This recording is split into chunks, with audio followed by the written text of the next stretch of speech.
Good evening. सो तो आज हम शुरू करने वाले हैं हमारा ज्योमेट्री टॉपिक चल रहा था, right? In geometry we are studying about the triangle, right? तो कल हमने ये कंक्लूड किया था अपने लेक्चर में कि how the length of the side related to the magnitude of the angle, right? If the in front side is going to be larger, right? Larger, then that the angle is also going to be larger, right? The magnitude of the length of the side and the magnitude of the angle follow the same pattern. Now look at the thing. यहाँ पे क्या कह रहा है? Angle B बड़ा है ए से, angle B बड़ा है ए से, ठीक है? एंगल ए बड़ा है सी से। इट मींस दैट बी के सामने वाली साइड कौन सी होने वाली बेटा? कौन सी होने वाली है? ए सी।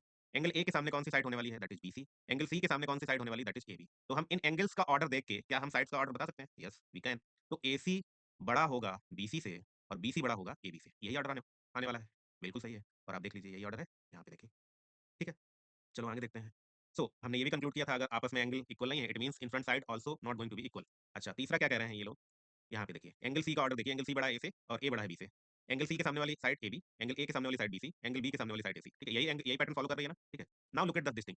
If any two sides of the triangle are equal, it means that A B is equal to the A C in that case. ठीक है ना? Then angle opposite to them also going to be equal. ये हमने पहले ही देखा था। अभी आपने देखा है कि जो लेंथ की साइड फॉलो करती है जिस ऑर्डर को, वही पैटर्न फॉलो करता है उसके सामने वाला एंगल। ठीक है ना? इट मींस दैट अगर ए बी बराबर ए सी हम लिख पा रहे हैं, it means angle C is going to be equal angle B. It means that this angle is equal to this one. ठीक है ना? And this is the conclusion. Here you can see if अगर ऐसा होता है B और C की, I mean this is the same thing. ठीक है ना? Now let's move to the next page. What is the fourth conclusion? If all sides of the triangle are equal, if all sides of the triangle are equal, it means that A B बराबर B C and B C बराबर C ए। तो फिर इसके सामने वाला angle क्या निकला बेटा? सी। इसके सामने वाला एंगल क्या निकला? ए। इसके सामने कौन सा एंगल निकला? That is angle B. That is angle B. तो ये आपस में ही सारे एंगल बराबर होने वाले हैं। बताओ होने वाले हैं कि नहीं है? यस, ये सारे एंगल बराबर। It mean that it is the triangle which is having all three sides are equal. अगर किसी ने ये बोला there is a one triangle which is having all sides are equal, then what we can conclude from this statement? We can say that if the all sides of the triangle are equal, right, then their corresponding angles are also going to be equal with each other, right? Mean that angle A equals to B, angle B equals to the angle C. So that was the learning. तो अभी तक हमने triangles के बारे में क्या सीखा कि what is the relation between the length of the side and the magnitude of the angle. ठीक है ना? अब देखते हैं ये क्या बोल रहे हैं बाकी। Some important term. One is median. Median of the triangle corresponding to the any side is the line, क्या कह रहे हैं? Median of triangle corresponding to any side means that AD AD it means that कि BC आपकी BC जो भी length है आपकी साइड की, ठीक है ना? अगर आप इसके मिड पॉइंट को क्या करें? मिड पॉइंट को सामने वाले एंगल मतलब वर्टिसेस से उसको कनेक्ट कर दें, तो वो उस साइड का मीडियन हो जाएगा। Means that AD is the median of corresponding side of the BC। मतलब BC के मिड पॉइंट से सामने वाले वर्टिसेस को कनेक्ट करने वाली line that is called median. So here V is the median for which side? For AC, because AC को ये क्या कर रही है? इक्वल लेंथ में डिवाइड कर रही है। अगर AC कोई लेंथ है, सपोज AC अगर 2 मीटर है, ठीक है ना? AC, ठीक है ना? तो इसको हम हाफ हाफ डिवाइड कर दें, then it become 1 metre. Then this is 1 metre, right? So इस पॉइंट को सामने वाले कोई भी वर्टिसेस है, मान लो कोई ट्रायंगल फॉर्म हो रहा है, ठीक है ना? It means this is going to be median for the in front side. Understood? So यहाँ पे देखिए AB के लिए, AB साइड के लिए मीडियन क्या है? CF। क्या है? CF, because it is party it is going to be partition of AB in equals two part where the parts are AF which is equals to V equals to the VF. Understood? So this is the concept of the median. ठीक है ना? Now you see what are the properties of the median. The triangle has the three median obviously. If suppose this is going to be the triangle A B and C for example. So हमने BC का mid point मान लिया D, this is D, और इसका mid point E मान लिया और इसका मान लिया F। ठीक है ना? सो यहाँ पे देखिए A को अगर A वर्टिसेस को सामने वाले के मीडियन पे कनेक्ट करें then AD is the median of BC। अगर हम B वर्टिसेस को F से कनेक्ट करें then BF is the median of AC। अगर हम C वर्टिसेस को E से कनेक्ट करें then C is the median of AB side. Understood बेटा? Since there is only three medians possible in any triangle. Three medians are possible for any triangle. और क्या कह रहा है? A triangle has the three medians and all three medians always concurrent.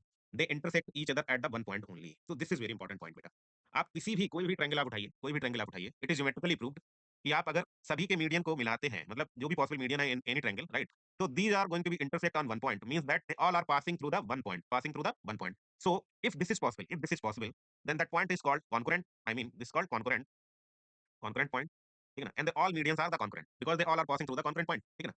So now you see the point of intersection of the medium is called centroid, centroid of the triangle. Now understood what is the centroid? Centroid मैंने I mean आपको याद हो अगर बेटा मैंने बताया था, क्या बताया था कि सपोज कि अगर आप अपने बुक मान लो अपने कोई हाथ से आप मान लो एक फिंगर है, ये फिंगर है, ठीक है ना? इस पे आप पूरी बुक को क्या करना चाहते हैं? रोकना चाहते हो आप, मतलब वर्टिकली उठाना चाहते हो, इसी पे टिकाना चाहते हो, राइट? सो आपको कहीं ना कहीं इस बुक का सेंट्रोइड ढूंढना पड़ेगा जहां पे पूरा वेट एक्ट कर रहा हो, राइट? और ये फिजिक्स कहती है आप इक्वल एंड अपोजिट रिएक्शन अगर लगाते हो then you can balance any unbalanced force, right? तो this is the meaning of centroid. Means that कोई भी प्लेनर ज्योमेट्री आप निकालिए, कोई भी प्लेनर ज्योमेट्री, राइट? सर्किल की बात करें तो सर्किल का सेंट्रोइड कहां होता है? उसके सेंटर पे। ट्रायंगल का सेंट्रोइड, अगर आज के बाद कोई आपसे ट्रायंगल का सेंट्रोइड के बारे में पूछे तो आप उसको क्या बताएंगे कि किसी भी ट्रायंगल के सेंट्रोइड को ढूंढने के लिए आप क्या करिए? उसके सारे मीडियन को ड्रा करिए, ठीक है? मीडियन पॉइंट जहां पे इंटरसेक्ट करेगा that is going to be centroid of the triangle, that is going to be centroid of the triangle. I hope now you understood. And that centroid point is always represented by the letter alphabet letter G. G is used to represent the centroid of the any planar body, either three-dimensional body also, but that we will study in the further, I mean, classes, right? In 10th, 12th, 11th, right? Now you see, क्या कह रहा है? Also, the centroid of the triangle divides each median into 2:1. 2:1. It means that अभी इस चीज को समझने की जरूरत है। यहाँ पे क्या समझने की जरूरत है बेटा? यहाँ पे एक बार मैं इसको वो कर देता हूँ, क्लीन कर देता हूँ, then I again I will be able to explain.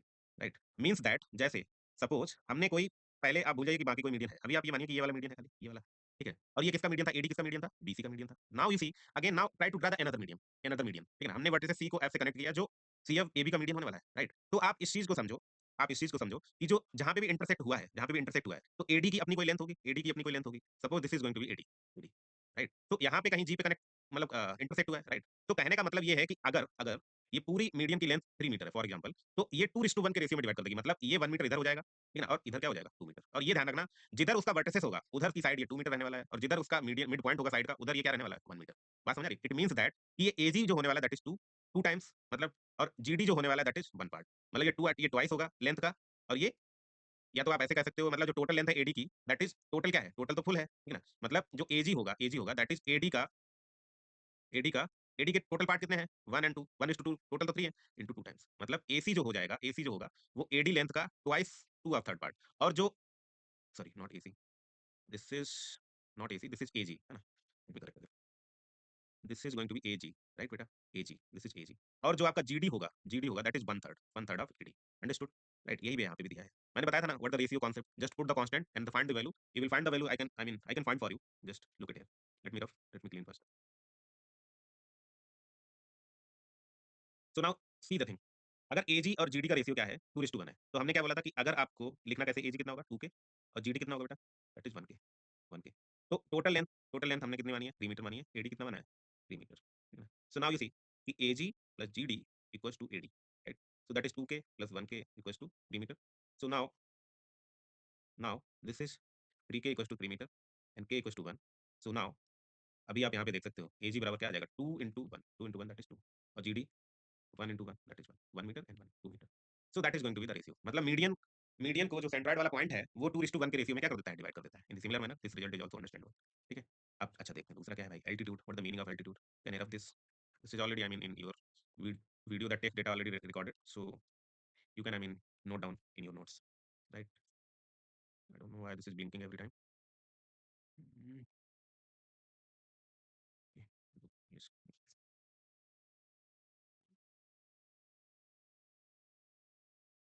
Now look at another concept.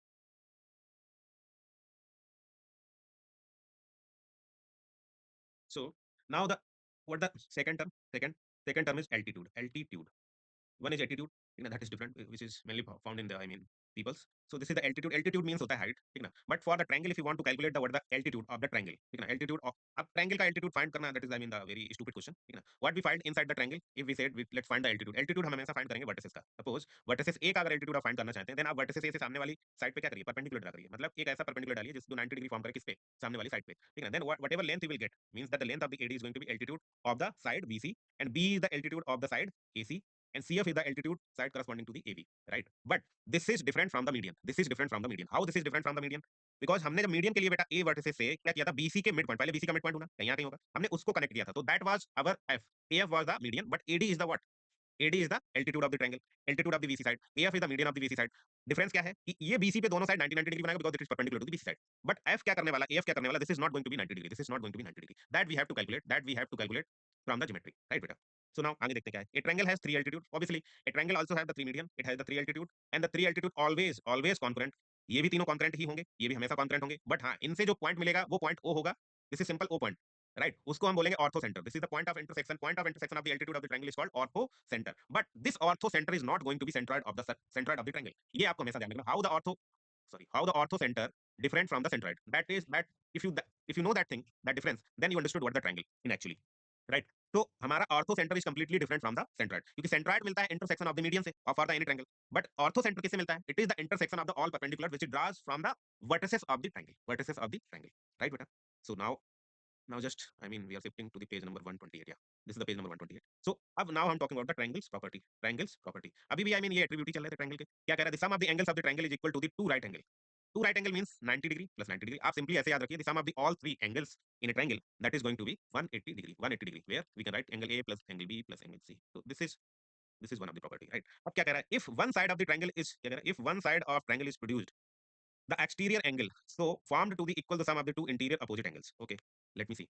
इनका कहना ये है भाई, इस चीज को हम ऐसे समझ सकते हैं, if this is the triangle, right? This is the triangle A B and C. अगर हम BC साइड को दोनों साइड क्या कर देते हैं? दोनों साइड बेटा क्या कर देते हैं? एक्सटेंड कर देते हैं। ठीक है, नाउ व्हाट, नाउ ये सिंपल ज्योमेट्री है, nothing else. This is angle C, this is angle C, this is angle A, ठीक है ना? तो ये वाला तो एंगल आपको पता ही है, ये एंगल क्या है बेटा, दिस इज एंगल बी, ये वाला एंगल बी है। अब देखो, एंगल जो बी पॉइंट है, this is going to be B point. अब बी पॉइंट का एक्सटीरियर एंगल कौन सा है, this is going to be exterior angle, this is going to be exterior angle. अब जो एक्सटीरियर एंगल है वो ये बोलते हैं, एक्सटीरियर एंगल जो होता है वो ये वाले जो रिमेनिंग एंगल है ना उनका हमेशा सम होगा, angle A plus angle C के बराबर।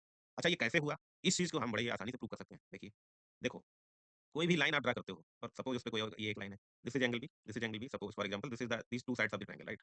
सो अगर कोई स्ट्रेट लाइन है then remaining angle, total angle कितना होता है बेटा, 180 डिग्री, 180 डिग्री, राइट? सो ये बचा हुआ एंगल कितना होगा, बचा हुआ एंगल कितना होगा, दैट इज, बचा हुआ एंगल कितना होगा, 180 degree minus angle B, angle B यही तो होगा। अच्छा पहली क्वेश्चन देखिए आप, पहली question, summation of the all three angles equals to what, क्या होता है, 180 degree, summation of the all three angles क्या होता है, 180 डिग्री। सो हम angle A plus angle C बराबर क्या ये लिख सकते हैं, 180 डिग्री माइनस एंगल बी, ठीक है ना? अब देखो 180 डिग्री माइनस बी यही तो था बाहर वाला एंगल, अब इसकी जगह हम क्या लिख सकते हैं, angle A plus angle C, understood? ठीक है, अब देखो दूसरा क्या कह रहा है ये, as shown in triangle, ना क्या कह रहा है, angle A plus B plus C equals to two times right angle की वैल्यू 90 डिग्री होती है, then it become 180 degree. Exterior angle at A, exterior angle at point A obviously it is equals to the remaining two angle, exterior angle at point B obviously the summation of the another two interior angle, exterior angle at point C means another two interior angle, right, interior angle of the triangle, ठीक है? और ये क्या कह रहा है, corollary क्या कह रही है, corollary 1, if one side of the triangle is produced, let me rub this first, understood?